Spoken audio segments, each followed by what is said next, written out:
خانوادوں کے انجمن کو یہاں مدعو کیا ہوا ہے۔ بلگرام شریف سے ہمارے بزرگ بھی تشریف لائے ہوئے ہیں، ابھی بریلی شریف کے سے بھی کئی صاحبزادے یہاں تشریف لائے تھے، مہررہ شریف والے بھی اپنی محبتیں دینے کے لیے آئے ہوئے ہیں، اور بھی کتنے مشائخ یہاں موجود ہیں، علماء کی ایسی انجمن موجود ہے کہ ان میں سے ایک بھی آ جائے تو لوگ تقریر سننے کے لیے جو ہے مجمع اکٹھے ہو جایا کرتے ہیں۔ اس طریقے سے، اور ہم نے دیکھا کہ کس طریقے سے ابھی نہ جانے کتنے بچوں کی یہاں دستار ہماری آنکھوں کے سامنے ہوئے۔ حضرات گرامی، یہ جو مدارس ہیں، میں کئی باتیں جو ذہن میں آتی چلی جا رہی ہیں وہ آپ سے کہہ رہا ہوں۔ یہ جو مدارس ہیں یہ کسی بھی قوم کی ریڑھ کی ہڈی کی طرح ہوا کرتے ہیں۔ جس طریقے سے کسی انسان کے بدن میں ریڑھ کی ہڈی ہوا کرتی ہے، یعنی بڑے سے بڑا پہلوان کے اگر ریڑھ کی ہڈی میں چوٹ لگ جائے تو وہ زمین سے آ لگتا ہے، اسی طریقے سے یہ مدارس اور مکاتب ہوا کرتے ہیں جو کسی بھی قوم میں ریڑھ کی ہڈی کی مانند ہوا کرتے ہیں۔ تو پوری قوم کو چاہیے کہ اپنی اس ریڑھ کی ہڈی کو مضبوط رکھے، اس کا خیال رکھے۔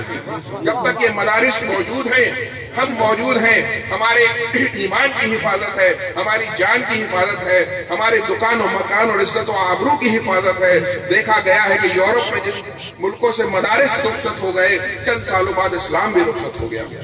تو ہم نے دیکھا کہ ماشاءاللہ حفاظ اکرام اور قرآن اعظام کی یہاں پہ جو ہے دستار ہوئی ہے۔ بہت مشکل ہوتا ہے قرآن پاک کو حفظ کرنا، اپنے سینے میں سوا لینا۔ میں سلام کرتا ہوں ان ماؤں اور ان باپوں کو اور ان نانا نانیوں، دادا دادیوں کو، ان اساتذہ کو کہ جنہوں نے محنت سے اپنے بچوں، خصوصاً ان بچوں کو جنہوں نے اپنے سینے میں اس عظیم کتاب کی حفاظت کی ہے۔ یہ اللہ کا خصوصی انعام ہے جنہوں نے اپنے سینوں میں قرآن کو محفوظ کر لیا ہے۔ حضرات گرامی، بہت سے بچے، ہزاروں بچے، لاکھوں بچے قرآن حفظ کرنے کے لیے بیٹھتے ہیں، لیکن وہ چند خوش قسمت ہوا کرتے ہیں جو یہ سفر مکمل کر لیا کرتے ہیں، ورنہ شیطان جو ہے ان بچوں کے پیچھے پڑ جایا کرتا ہے، انہیں حفظ کرنے نہیں دیتا ہے۔ میں نے خود اپنے مدرسے میں 2 ایسے بچے دیکھے ہیں جو 29ویں پارے پہ حفظ چھوڑ کے گیا اور 28ویں پارے پہ حفظ چھوڑ کے گیا۔ یہ بڑی کٹھن ڈگر ہے، حفظ کی ڈگر بہت کٹھن ہے۔ شیطان ہر طریقے سے بچے کو بھڑکاتا ہے، اس میں ماں باپ کی دعائیں، اساتذہ کی محنت، اللہ رب العزت کا کرم مین ہے، اور بچوں کی محنت ہے کہ آج ہمارے سامنے اتنے سارے حفاظ فارغ ہو رہے ہیں۔ اللہ تعالیٰ اس گلستہ کو ایسے ہی سلامت رکھے اور ہر سال ہمارے بچے فارغ ہوتے رہیں۔ آمین۔ میں نے آیت کریمہ کی تلاوت کا شرف حاصل کیا تھا کہ ہر نفس کو موت کا مزہ چکھنا ہے۔ میرے بھائیوں، چاہے کوئی مسلمان ہو یا غیر مسلم ہو، کوئی خدا پہ یقین رکھتا ہو یا نہ رکھتا ہو، لیکن موت پہ سب یقین رکھتے ہیں، کیونکہ اپنی آنکھوں سے موت کو دیکھتے ہیں، اور یہ ایک ایسی چیز ہے کہ جس کا مزہ سب کو چکھنا ہے۔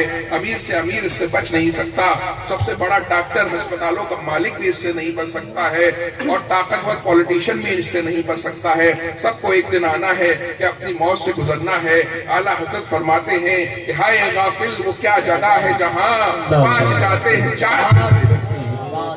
حضرات گرامی، عقل مند انسان وہی ہوا کرتا ہے کہ جس چیز سے بچا نہ جا سکے اس کی تیاری کیا کرتا ہے۔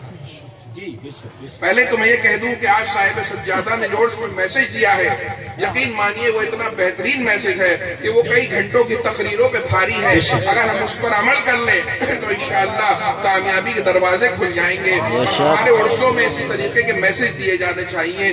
آراز جو ہیں وہ اختلافات کے اکھاڑے نہیں ہوا کرتے، وہ سنی علماء کی، سنی مشائخ کی عزتیں اچھالنے کی جگہ نہیں ہوا کرتی ہیں، بلکہ یہ قوم کی اصلاح کے لیے ہوا کرتے ہیں۔ وہی آراز کامیاب ہوا کرتے ہیں، وہی جلسے کامیاب ہوا کرتے ہیں جس میں جو ہے آرگنائزرز یہ کوشش کریں کہ بندہ جو ہے خدا سے مل جائے، رسول پاک سے مل جائے، جس میں اللہ اور رسول کے راستے پر لگا دیا جائے، وہی کامیابی ہوتی ہے۔ یہی انبیاء اور رسول کے آنے کا مقصد تھا، یہی اولیاء اعظام کا مقصد ہے، یہی علماء اکرام کا مقصد ہوا کرتا ہے۔ یہ جو لاکھوں روپے خرچ کر کے عوام آتی ہے، ہر آدمی کے پیسے خرچ ہوتے ہیں، سب کے ملا لیے جائے تو لاکھوں کروڑوں خرچ ہو جایا کرتے ہیں۔ یہ گھنٹے شامیانے سجایا کرتے ہیں، ہزاروں لوگوں کا 3-3 4-4 گھنٹہ لیا جائے تو آپ سوچیے ہزاروں گھنٹے ہو جائیں گے۔ اس کے بعد اگر اختلافات پھیلائے جائیں اور لوگوں کا ٹائم برباد کرا جائے تو کتنا گناہ ہے، اللہ کے یہاں کیسا جواب دینا ہوگا۔ لیکن ہم نے دیکھا کہ یہ عرس کتنا ایگزمپلری عرس ہے کہ جہاں پر بہترین تقریریں ہو رہی ہیں، علماء مشائخ سے ملاقاتیں ہو رہی ہیں، اور